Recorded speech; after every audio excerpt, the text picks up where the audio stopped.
Good afternoon. Welcome back to the plenary sessions. Our first talk is on satellite 5G coverage network and 6G universal internet. It will be delivered by Mr. Charles Wong, Chairman and CEO of Silkwave Inc. 卫星 5G 融合网络和 6G 通用互联网中波数据有限公司主席兼首席执行官黄秋志先生，有请。Mr. Wong, please.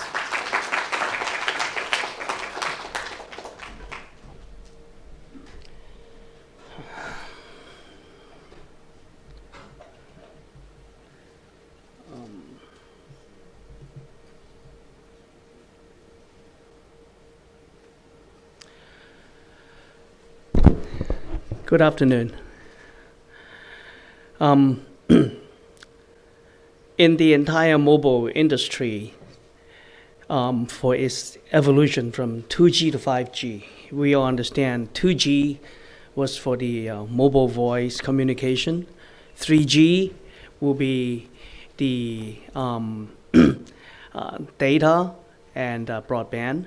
And 4G will be a lot of multimedia, and 5G will be a lot more of all the above. So all of that mobile development hinges on infrastructure that you have to build on the ground, and then you have to build a base station all over in order to render the mobility, right? So now people are talking about 6G. For 6G, certainly you can't really dig up the ground more because you already dug enough, and there isn't really much space really to accommodate, the fiber optic for 6G. So the idea is really try to look at satellite, because satellite has the ubiquity, and satellite has very high throughput, and combining satellite with 5G essentially constitute the concept of 6G. So this is a new concept for the global mobile industry, which is the next future 6G equal to 5G plus satellite. On that, let me go through what we are doing, and this is actually where we start. Next. Okay. We are a satellite internet mobile data service provider. We use groundbreaking L-band, geo, stationary satellite plus LEO satellite plus 5G all converged together to deliver data services. And the data services we deliver is a combination of broadband internet and multimedia. And the target of our delivery is satellite direct to automobile devices, to the cars, and IoT. So it's everything to do with mobility, right? And the advantage or the competence of the system is ubiquity, abundant content, and a very low data cost. At times, the data cost is almost like a zero, right? So we look at our system where we use GEO, LEO, and 5G combination of a network as a mobile Starlink. Starlink is not really mobile. I mean, if you know Starlink service, you need to have a pretty big dish to receive, right? And when you have a dish on the ground, you can't really carry it around, right? The definition of mobility is really to shrink everything to a chip you can put it onto a cellular a handset or something very small, and that's called mobile.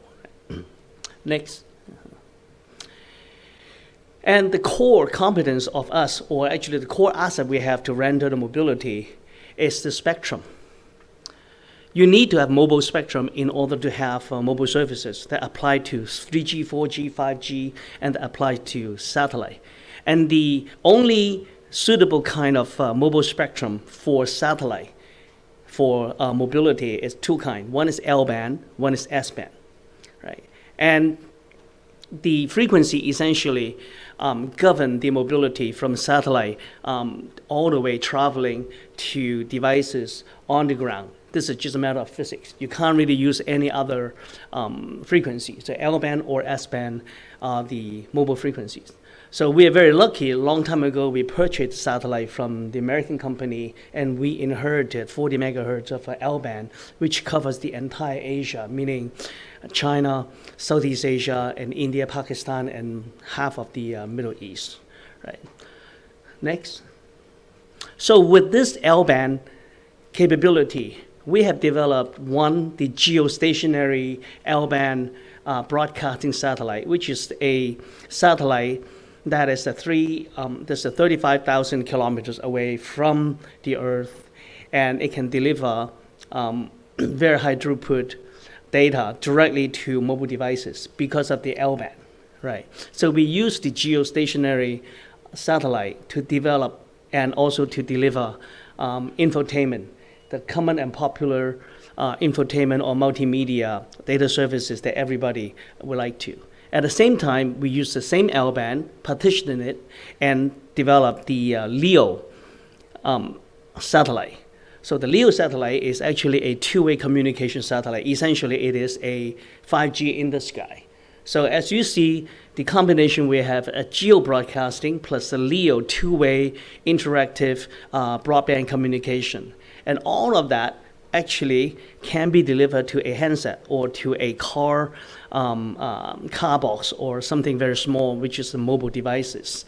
And the services can be integrated in the mobile devices through an app, and then all the multimedia and the mobile broadband services can be consumed on the same device, right? That essentially is a holistic 6G concept.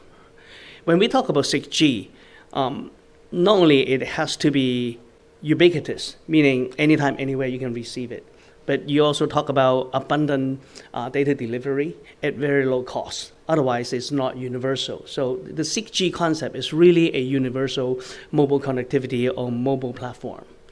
Next. Yeah. So let me spend a minute to talk about the whole concept of convergence, right? 90% of most people every day, they download basically the same content. Or in other way, to frame it, is like the top 5% of internet is downloaded by basically everybody. So that means everybody download the same thing. And today we are using the cellular network to deliver the same thing to everybody, meaning the unicasting technology is being used to deliver a lot of the common and popular data, which is very cumbersome because when I download one time to you, I have to download once.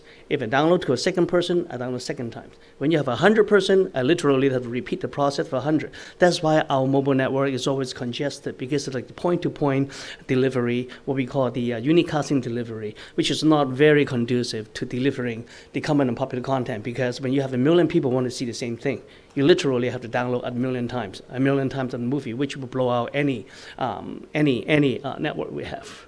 So a more efficient way of actually delivering that is use broadcasting. Broadcasting essentially is a point-to-multipoint or point-to-infinite-point delivery. The same data file can be delivered to 1 billion people without any traffic, without any congestion, and also without any, because of the economy of scale. Literally, it does not have any data charge.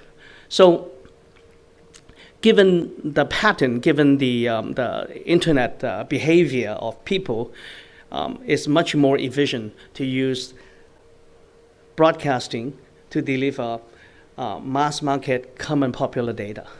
And then you leave the internet part, leave the individualized and the interactive services to the cellular network, because cellular network is a one-on-one. Everybody has a phone line, everybody has like a certain dedicated spectrum, and use that for the interactive and personalized service. So when you combine those two together, you can use a broadcast to deliver a massive amount of media, and then use 5G to deliver the interactive services. That essentially is the idea of convergence. And that is equivalent to a bullet train coupled with a superhighway, right? That's the most efficient delivery platform for traffic, right?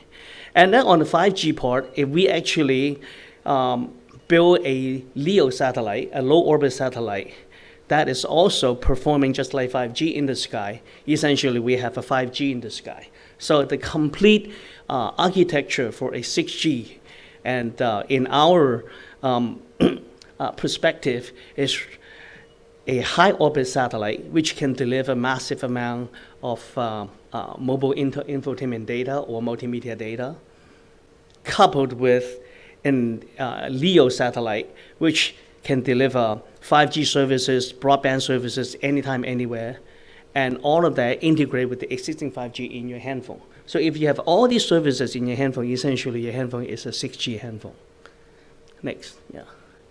And our idea of a convergence, which is like broadcasting, coupling with unicasting, actually has made its way into the International Telecom Union and has been adopted by the International Telecom Union as a global technology standard. Next. Right. And our infrastructure, which is the Converged network, which we use satellite and use 5G to deliver multimedia, to deliver broadband, has been quite well recognized globally as a architecture or a pioneer architecture of the 6G era. Next. Yeah. So with this type or with this platform where we have the satellite to mobile capability, right? And what kind of business, what kind of application you can do? Very obvious. First of all, a satellite to vehicle. Satellites mobile, anytime, anywhere, require a lot of data for smart driving, for the in-car infotainment, and for the over-the-air data replenishment going forward for all the autonomous driving. So the first application we think the most appropriate for our platform and for the Converged network is for connected car. So what we call it the satellite to vehicle connected to infotainment services, where we can deliver audio, video data, and also broadband internet into the car. And the second will be, and also this is what everybody is talking about these days, is satellite to mobile or satellite to mobile phone. I mean, as you can see Huawei just came up with a handphone that can actually talk to the satellite, and Apple is coming, and also SpaceX is doing, just everybody, right? So the second will definitely be a game changer, which is the satellite directly into the mobile. And the third thing will be the satellite to the IoT services, the IoT devices. For example, the precision navigation of 𝗏𝗏 or GPS, where they require a lot of enhancement data to be delivered to the IoT devices for various kind of application. So as you can see, a converged network in our L-band, which provide the mobile connectivity and ubiquitous mobile connectivity, can make itself into three major application area, which is to car, to mobile devices, and to IoT. Next. Yeah.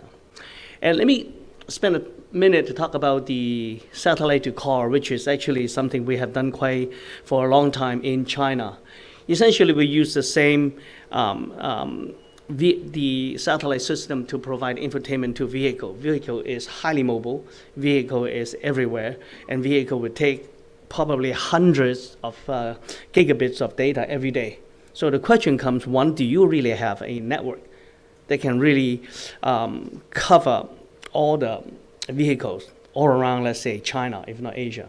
And second is who's going to pay for the data? Because each vehicle is going to take hundreds of the gigabit. Who's going to pay for it? I mean, our phone bill every month for like maybe 20 to 30 gigabit of data plan will cost us already a couple $100. So it's almost impossible, actually, for the existing conventional cellular network to support a ubiquitous connected car network. And that's where the satellite platform comes in, right? So what we're doing with the platform, the first thing is we focus on the vehicle market in China. China is the largest car market in the world. It's projected to have like 500 million cars in 10 years and 30 million new cars every year. So this is a low-hanging fruit for us. So if we can put our satellite function into the vehicle, essentially we instantly will become one of the largest in the world in terms of providing this satellite application. And using our system, which is a converged system using satellite and 5G, and eventually also to include the LEO satellite in it, is definitely the most efficient and also like an economical way of delivering services to vehicles. Next. Yeah.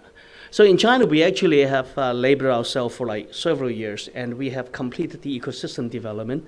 We have our existing satellite called the Asia Star connecting with the 4G and 5G network right now, which is live, which we can even receive in Hong Kong. And we have the entire supply chain behind us, because this is a project that this is a partnership with the government. It is also part of the 14.5 new infrastructure, and also the nationwide connected car network development project. So in China, with this slide showing us, we pretty much have the end-to-end system ready for the satellite to vehicle services. Next. Yeah. And since our technology standard has made it into ITU, naturally we can also make it into the industry standard of China. So our technology has also been adopted by the Ministry of Industry and Information to be a auto standard, which means in the future all the cars will adopt our standard. The service application will be made into car, will be proliferated to all the cars, and all the Chinese cars will be satellite enabled. And this, in turn, will help China really to become the automobile empire, especially for the coming smart driving cars. Next. And with the technology standard, we also have all the OEM automakers and the vehicle electronic makers to actually put our technology into different form factor and put it into their car. So these are actually all made by the existing OEM or the car manufacturer, and they already have designed in our technology into the new car. So one thing is, we are not a hardware maker. We are not a satellite manufacturer or a launcher. We actually use satellite to provide service. We use a combination of LEO, GEO, satellite coupling with 5G to deliver data services to vehicle, to mobile devices. So we actually farm out our technology in terms of hardware to be actually made by the ecosystem, and we focus on the service development, on the service delivery.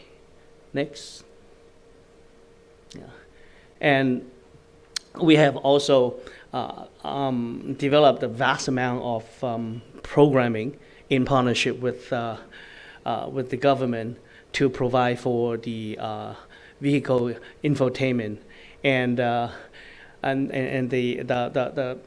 the form of services we can provide in a car is video, audio, internet data, and vast amount of telematics. So the way it works is the satellite will deliver signal to, let's say, the car antenna, which the shark fin antenna in each car can receive the satellite. You need to have a chip to receive from the satellite.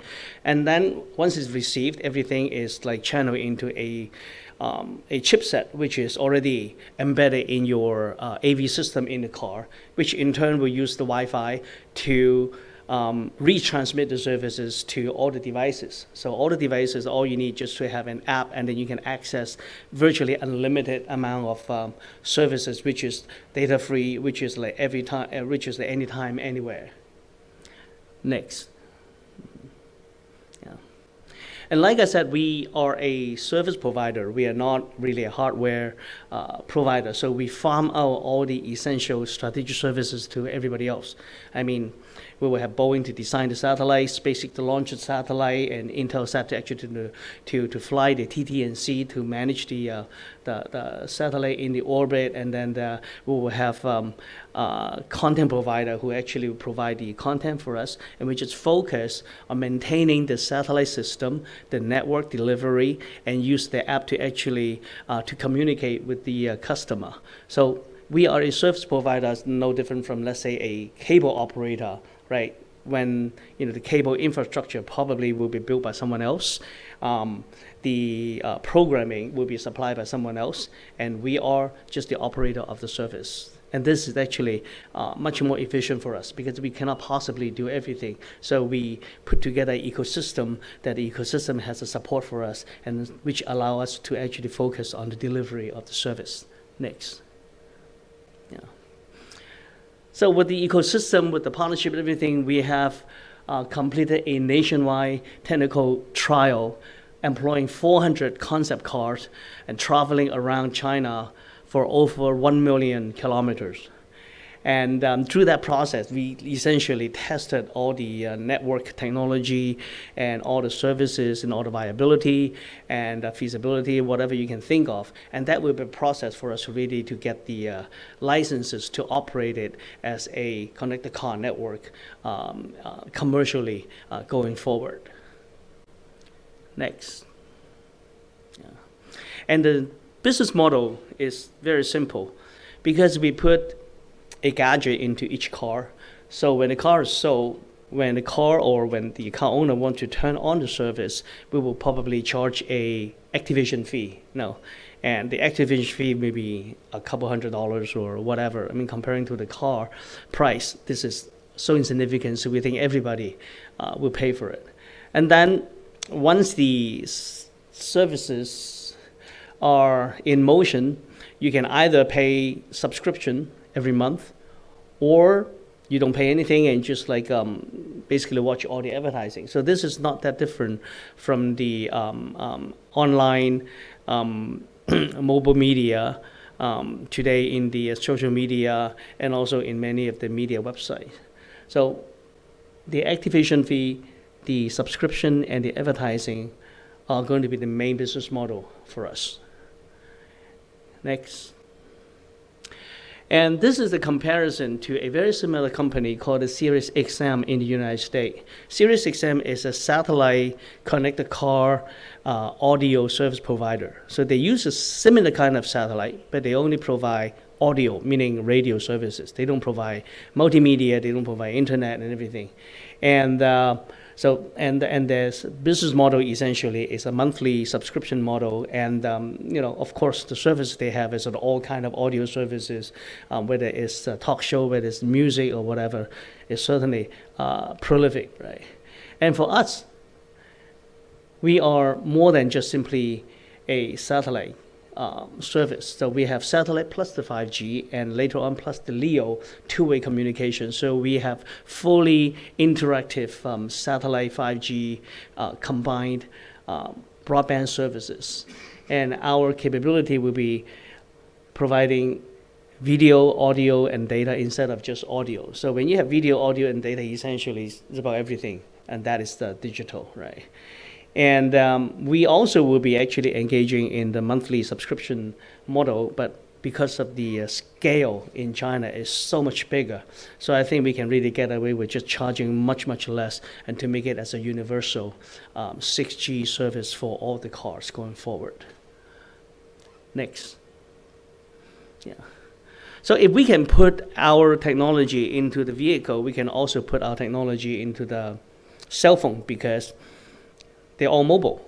Especially we have the mobile frequency called the L-band, right? So right now, the whole world is turning its attention to satellite and mobile, and everybody think the 6G phone will be satellite plus 5G, and the future phone, if you do not have a satellite function, you are not 6G, right? So we actually enjoy this sweet spot, because if we can put our service into the car, we can so easily put our service into devices.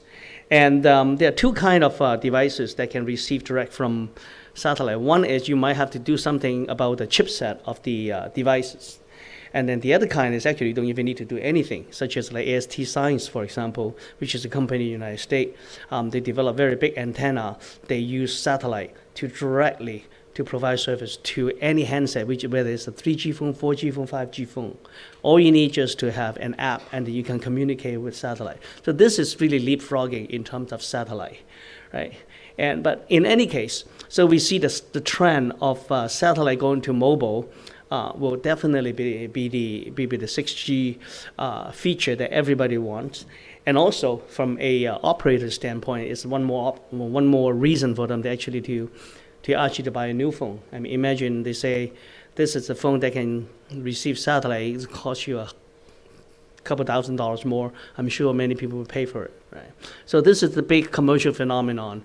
And again, I want to stress, from satellite to phone, the biggest bottleneck is the mobility, which again is the frequency. And frequency has another concept. Frequency essentially is the real estate in the sky, kind of like building a building. If you don't really have the land in Central, you will never be able to build a 5-star hotel there. You just don't have the land. So frequency is the land in the sky. Once they grab it, no one else can use it. And it's not up to really individual country to say, I want to have this frequency, I want to have that frequency. It's all governed by the International Telecom Union, right? So in that regard, China is a latecomer because the rule of game about satellite frequency is first come, first serve, meaning whoever launch the first satellite will grab the land in the sky, right? So who launched the satellite first?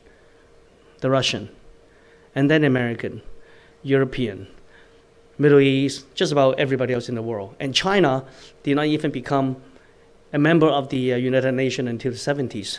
So by the time it actually entered the club, it discovered all the prime real estate in the sky being all grabbed. And that translates into the lack of a frequency, lack of land to build building, to build, a 5-star hotel. And as a result, China's technology evolving satellite is somewhat compromised, even to today. I mean, if we talk about Chinese satellite technology, despite the fact that we have a very robust space industry developing, which is very good, but our satellite technology may be around iPhone 8 or iPhone 9, when the world's already talking about iPhone 15. And just unfortunate because if you don't have the land, you can't build a building. If you don't have the building, I mean, your construction team won't be able to train itself, and therefore your skill, consequently, will be compromised. But I think there are other ways China is really catching up. I think if you look at throughout today's lecture and discussion, you see a vibrant industry being developed. But ultimately, I think the bottleneck remains to be the frequency in the sky. Like we talk about Xinhuang, the China Internet satellite internet group, right? It has the ambition of launching tens of thousands of satellites into the sky. But guess what? SpaceX did 10 years ago. They already applied all the slot in the ITU, and literally they occupy most of the land in the sky, right? So for what we want to do the next is really to put our services into devices which will equally be as vibrant as the vehicle next. And then we can also put our services into the precision navigation for 𝗍𝗏. Again, this is essentially the same kind of idea. Put it into the device, it's mobile, and therefore you can have application. Next. And then we are also planning to deliver our services and expand beyond China to Southeast Asia, to ASEAN, because our satellite covers the entire Asia. So we are also in process of leveraging the ecosystem in China to provide services in ASEAN, especially in Indonesia and Philippines next. Yeah. So this is essentially one of our signing party with the Indonesian ambassador from China celebrating with us for a service we are going to provide in Indonesia next, and also for the Philippines. Yeah. So that concludes my short presentation. I hope I can give you some idea about the whole satellite 5G and 6G, and we will have a better grasp of it. Thank you. Thank you so Mr. much, Wong. Mr. Wong.